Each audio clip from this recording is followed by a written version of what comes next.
Welcome to Comeback with Erica Cobb, where everyone is deserving of the comeback they're willing to earn. For those of you who are watching this on YouTube, social media, you're going to notice that this looks a lot different, and there is a reason for that. But before we get to the details of what's happening in this chapter, I want to invite you all on Friday, June 16th in Denver at Verone Market. We are having a Comeback with Erica Cobb live podcast event. My special guest is Claudia Jordan. You know her and love her from Fox Soul, but also we remember Claudia back in the day, child, because she was on Deal or No Deal, she was on The Apprentice, she was on Real Housewives of Atlanta, and we've seen her have so many professional iterations. She's very transparent with her testimony, and I'm super excited to talk to her on Friday, June 16th. I also have my co-host from Daily Blast Live, Mr. Al Jackson, who, for those of y'all who don't know, you should check out Al's comedy specials on Comedy Central. He has podcasts. He also has specials on iTunes. Al Jackson is one of the funniest guys I know, so I am super excited to have him as an opening act. So we'll have food, we'll have drinks, we'll have networking and socializing. So go to the show notes where you will see a link to purchase tickets, or you can always go to the link in my bio on Instagram where you can buy tickets there. So let's talk about how this is a little different. Technically, we are in the quote lobby of Comeback Studios because it's behind that door right there. And it's not just me. What we're doing for the next, let's say 6 months and see where it goes, is really talking about what's happening in our lives right now and the comebacks that we're currently on. Because I realized that when we first started Comeback with Erica Cobb in 2016, it was all about the steps that I was taking in order to fulfill my dreams, to manifest what I saw as my ultimate comeback goal. And while I love speaking to experts and testimony teachers and celebrities, hearing from their comeback stories, and I will continue to do that. In fact, I have a wildly crazy awesome guests coming up very soon that I can't wait to share with you. But I realized that you weren't really hearing from me and my personal testimony. So I will be adding bonus episodes to the comeback that y'all love so much with my other guests. But I'm going to have a co-host, and that co-host has been on my podcast before, and it's my little sister, Ebonie Cobb. Welcome, Ebonie. Thank you. Thank you for having me. So I am super excited about this next chapter, and that means that you get not one, but 2 episodes a week. And this will be a lot more casual. Obviously, I'm sitting here with a blanket. We're basically sitting on the floor, just chilling and talking. So I'm really excited about this new chapter, and thank you for joining us. Welcome, Ebonie. Happy to be here. Let's go. Okay, so I want to get started with what's going on with you, Ebonie. So why don't you share with my audience and now our audience where you are in your life? Yeah, I took a pause for a minute and decided that I was going to settle for a bit, and I chose Denver. Felt like a natural option. I have friends here, have family here, obviously. And it was about that time where, I decided I was re-enrolling in some schooling a little bit, doing some coursework, and I just kind of wanted to have my own space. So, Denver is building a lot, and I was able to find the place that just fit all my needs, and I decided to just go for it. And it has nothing to do with your husband playing Spice Girls at 6 a.m. on a Saturday morning. Okay, so that's a little inside baseball. So essentially, as you know, because Ebonie's been on the podcast before, you've been a digital nomad for how long? 2 years. 2 years. So, and you would go to like Mexico and stay for a month. Yeah, and you'd be in the Bay for a couple months. Yeah. So that lifestyle, to kind of explain to people what the pros and cons of that lifestyle were for you. It's great. You're always like on the road, and you're always like, you're never really stationary. And you, like, when people are like, hey, I want to go do this, you just go do it. You don't have to be like, well, I don't know, I have this plan on this date and all that. So it was really nice just to be able to reconnect, honestly, with friends and family. That, like, historically, I've been like, I got to be back in the office on Monday, so I can't go. But, like, it really turned into me being able to, help out my best friend who bought a house in Florida, help out my best friend who bought a house in Vegas, and, like, be able to stay in their places and do all that stuff. That was great.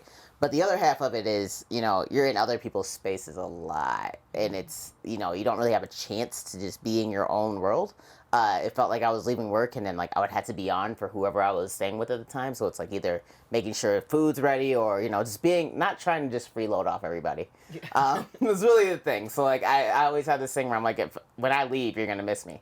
So I always try to create those situations. And, over time, it was like, I'm not putting any energy into myself and I'm getting burned out and I'm not having time just to sit and be quiet and have my own space and not have to worry about someone coming home and being like, oh, that's not where I put this and things like that. So it's kind of hit that time where I was like, I can take a break from this. It doesn't mean I'm done with this lifestyle forever, but for right now, I just need some me time. Yeah. And I just want to be able to just, close the door and be like, oh, great, I can leave this year and not feel bad about it.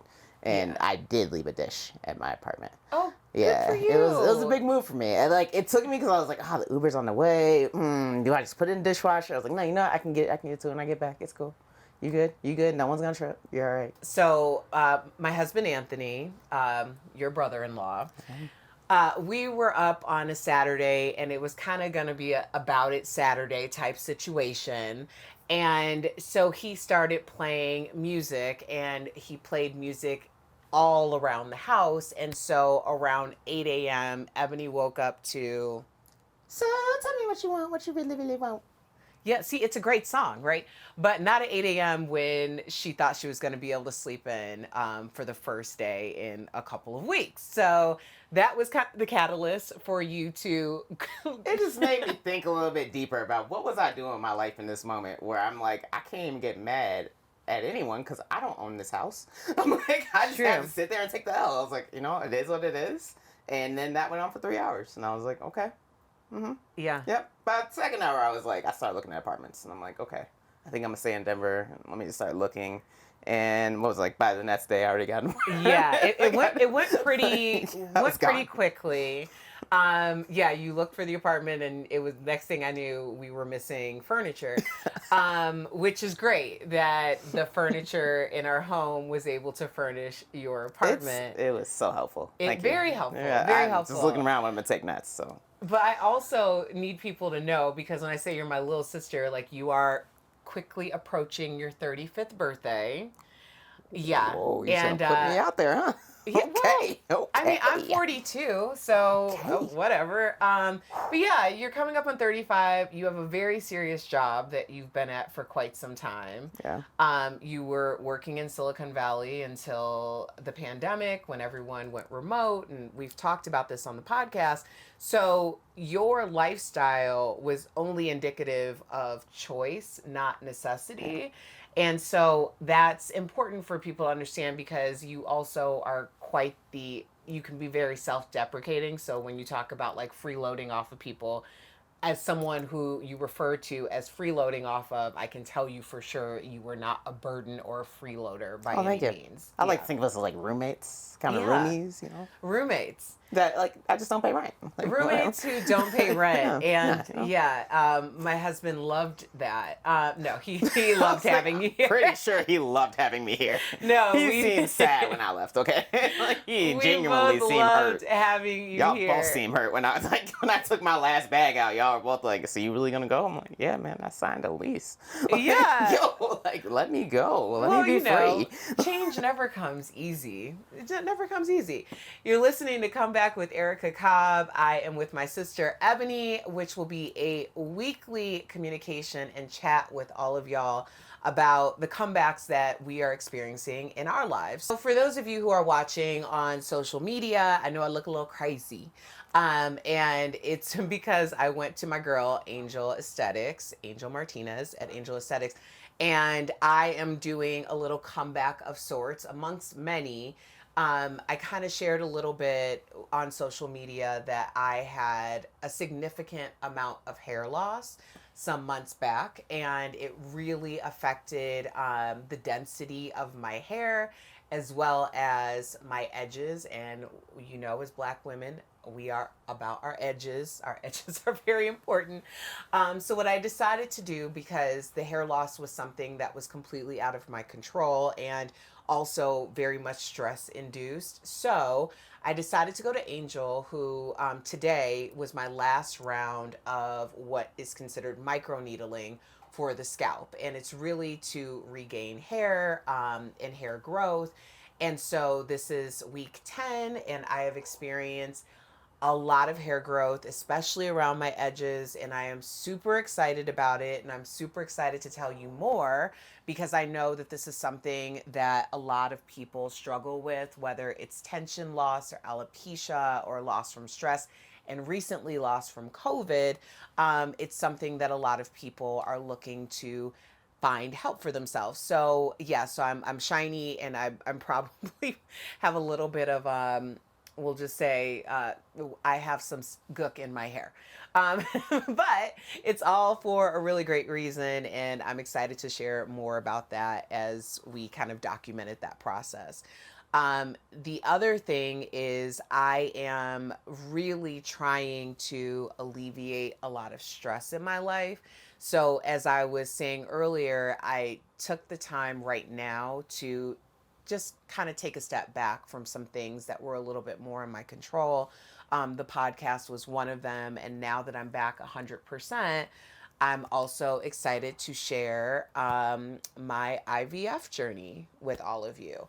So it was important for me to get my health together, to feel like I have some balance in my life, because this is a journey at 42 years old that I have been actively for over a year at this point, trying to get to the point where I can start. And now we're getting to that point. So I'm excited to be transparent about that journey, because I think it's really important for any woman, but especially for Black women, to be transparent about pre-maternal health, and how many obstacles we have in order to get to the start line, nevertheless the finish line. So I kind of struggled with the idea of being transparent about this journey, because I know it comes with a lot of judgment and a lot of scrutiny. But Eb, I think I'm ready just to be like, hey, Let's roll. I've been holding this in for a year. you've been that I'm starting IVF. I'm stressed about it. I'm so happy you're sharing it with everybody, because I'm like, I know what's going on there. Yeah, yeah. Well, it's been interesting too, because I've been on one medication, and this is before, like, there's a thing called a primer, which is what you do before you start doing shots. But my issues included things like the inability to create a uterine lining, which put me on a medication for the past month to do that. But that medication also causes a lot of like for my stomach to be distended. So I have been getting a lot more comments like, "Oh, are you pregnant? Or are you going to announce?" Yeah. Yeah, that's tough. That's tough. Because I have this theory where I'm always, the one thing I never asked anyone was like, oh, you guys are gonna have kids. I'm like, I don't know what's going on there. So that's like one thing I'm always very like, no, if you want to announce you're having kids, that's great. I'm not going to jump to any conclusions. I'm not going to ask any questions, because you don't know anyone's journey. And so that's why I've been like happier announcing, because I'm like, all right, cool. The cat's out the bag. We're good to go. Yeah. And it wasn't really a secret. I really thought, and this is for anyone who's thinking about embarking on an IVF journey or freezing your eggs, because at the end of the day, I know a lot of people, one thing that people love to do is come for a woman's uterus. And I have gotten comments in the past saying like, oh, I don't know what you think you're doing. You're over 40. Why would you even think about having kids? Like all of these things. And this, like, no one realizes like all of the obstacles and the unknowns that a lot of people have when they're thinking about growing their family and family planning. And honestly, the only thing that I regret in hindsight, if I were to do anything differently, I wouldn't have tried for kids earlier at all. I think now is the perfect time for me. And if it's meant to be, then I believe it will be. And also, but the thing is, like at 42, yes, I'm beyond geriatric in terms of pregnancy, but it's not impossible. And also, like, to be honest, it's just something that I always wanted to have myself set up before I ever started to have kids. And I feel like now is the perfect time to try. But if I had anything in terms of a regret, it would have been to freeze my eggs when I was younger because it would have been a lot easier. Like I wouldn't have had to wait a full year to even get to the part where I have to try to start to retrieve eggs. So that's the only thing I would do differently. So if you are someone who has a daughter who is in their 20s or 30s, or if you're around that age and you're thinking about not, do I want to have kids? Do I not want to have kids? I would suggest at least freezing your eggs because it's so much easier to do when you're younger than it is to do when you're my age. So if I had any regret, that would be the only regret. But then also at 30 years old, I couldn't afford to freeze my eggs. Now there's programs and there's a lot of resources available so that if you're in that boat, you can find out how to freeze your eggs. I will not be freezing my eggs. I will not be. I'm good. I'm all right on that. I'm not really trying to get kids. I'm all right. We've been kicking around for quite some time. Like, I was like, so, surrogacy for rent? I was throwing it out there. I was like, yo, you give me, a year rent. I mean, you can rent this out as long as you want. Good to go. Not renting out your uterus. I mean, for rent, free rent in the house. I mean, obviously, I'd not live in your house. Like, you'd be paying for my living expenses and, my whole lifestyle. But, I mean, what's my lifestyle? I got a kid in my belly. What would my lifestyle be? Oh, yeah. Huh. So that's like, you're taking out the bar bill. That's a considerable cut right there. I'm still going to think about this. Chime in. Surrogacy. My little sister. I actually need to think about this. Actually. Yeah. No, you know what? This isn't as easy as I think it's going to be. You are 7 years younger. I am. I'm in my mid-30s. That pains me to say. Uh-huh. Okay, well, y'all chime in. Let us know, because this is the appropriate way to decide if my sister should carry my kid. Obviously, social media is the best way to describe how you can grow your family, and me, who never wanted a child nor being pregnant, would carry your child. Well, it'd be like you'd get the experience, and then I get the kid, no? What? Wait. You gotta cut a check. I don't care.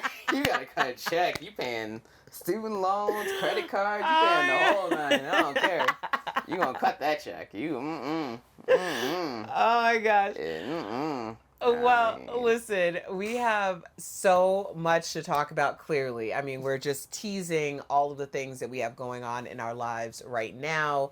I really want to know more about your journey in terms of what you're doing for your health and all of that. So we're just really going back to 2016, the inception of Come Back with Erica Cobb, where it was just me with the cell phone talking about what's happening in my life right now.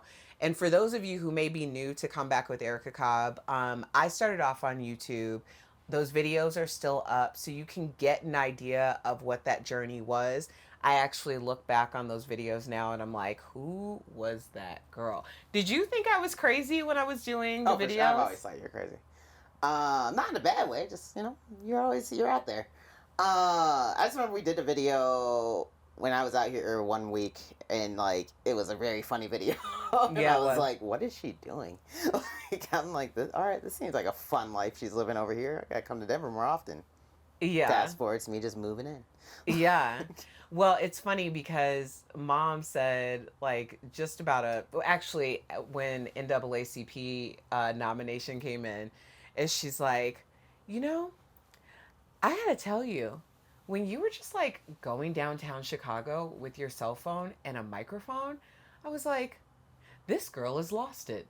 And I was like, I'm like, you really thought I was going crazy? She's like, oh no, for sure. Because, you were on radio in Chicago and now you just had like a cell phone and a microphone and you were just like talking to yourself. And I was like, but she seems to be very confident, so she must know what she's doing. But I thought for a moment you had lost it. And I was like, thank you, mother, for not telling me That's the that you best thought I part. was crazy. You know what? You gotta give mom credit. She'll doubt you like crazy, but she'll never tell you. She'll never tell you. She'll support you. She'll be 100% behind you, first one on the team, rah rah. But in back of her head, she's like, I don't know what this kid is doing, and I don't understand what's going on. But I'm gonna bring you where you need to go, and I'm gonna support you. But like, I'm like, mom's got that serious like trash talk a little bit in her. I'm like, all right, like she'll tell you once you've done what you need to do, and you're Yeah. like, this is where I'm at. She's like, I'm so proud of you because I didn't know what the heck you're Yeah. doing. I thought for sure you lost your mind. And I'm just like, mom, like, why would you? Wait, what? Like, why were you supporting it the entire time then? If it was such a bad idea, just like, I just want to see how it ended. Yeah. Okay, like she's entertained either or. Yeah. Well, when you birth my child, I plan on being this. Yikes. I plan on being that. I'm going to use that tool Yikes. for my child.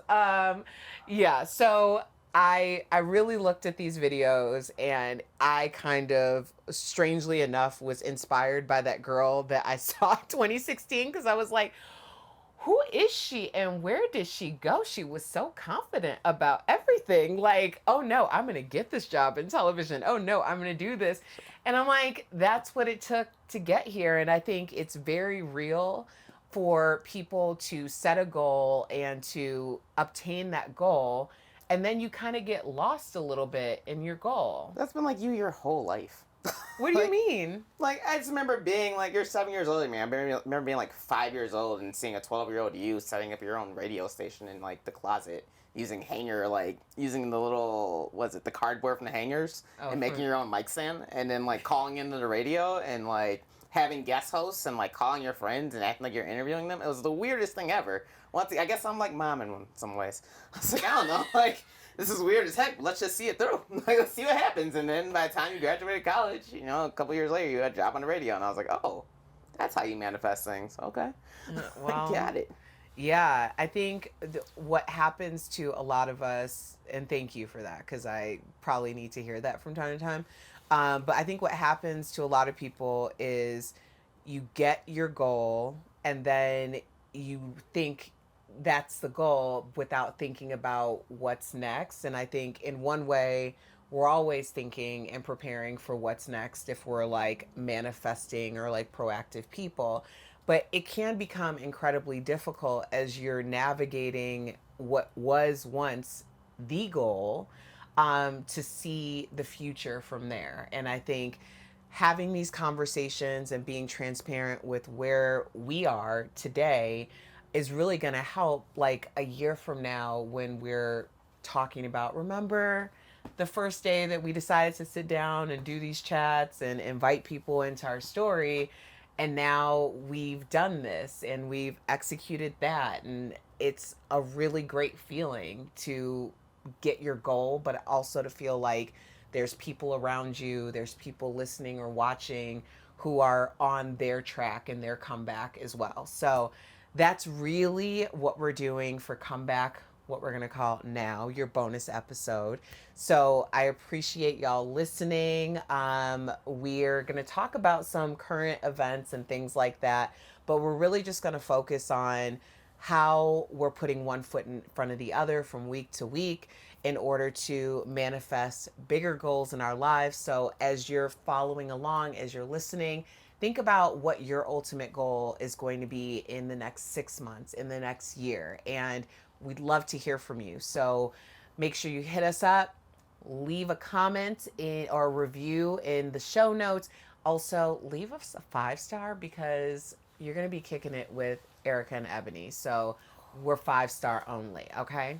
5-star only. And again, remember Friday, June 16th, Denver, Colorado. Go to my Instagram, click the link in bio, and purchase your tickets for the Comeback with Erica Cobb live podcast. Ebony will be there, so she's going to give y'all a holler. with my special guest, Claudia Jordan, opening act, Al Jackson.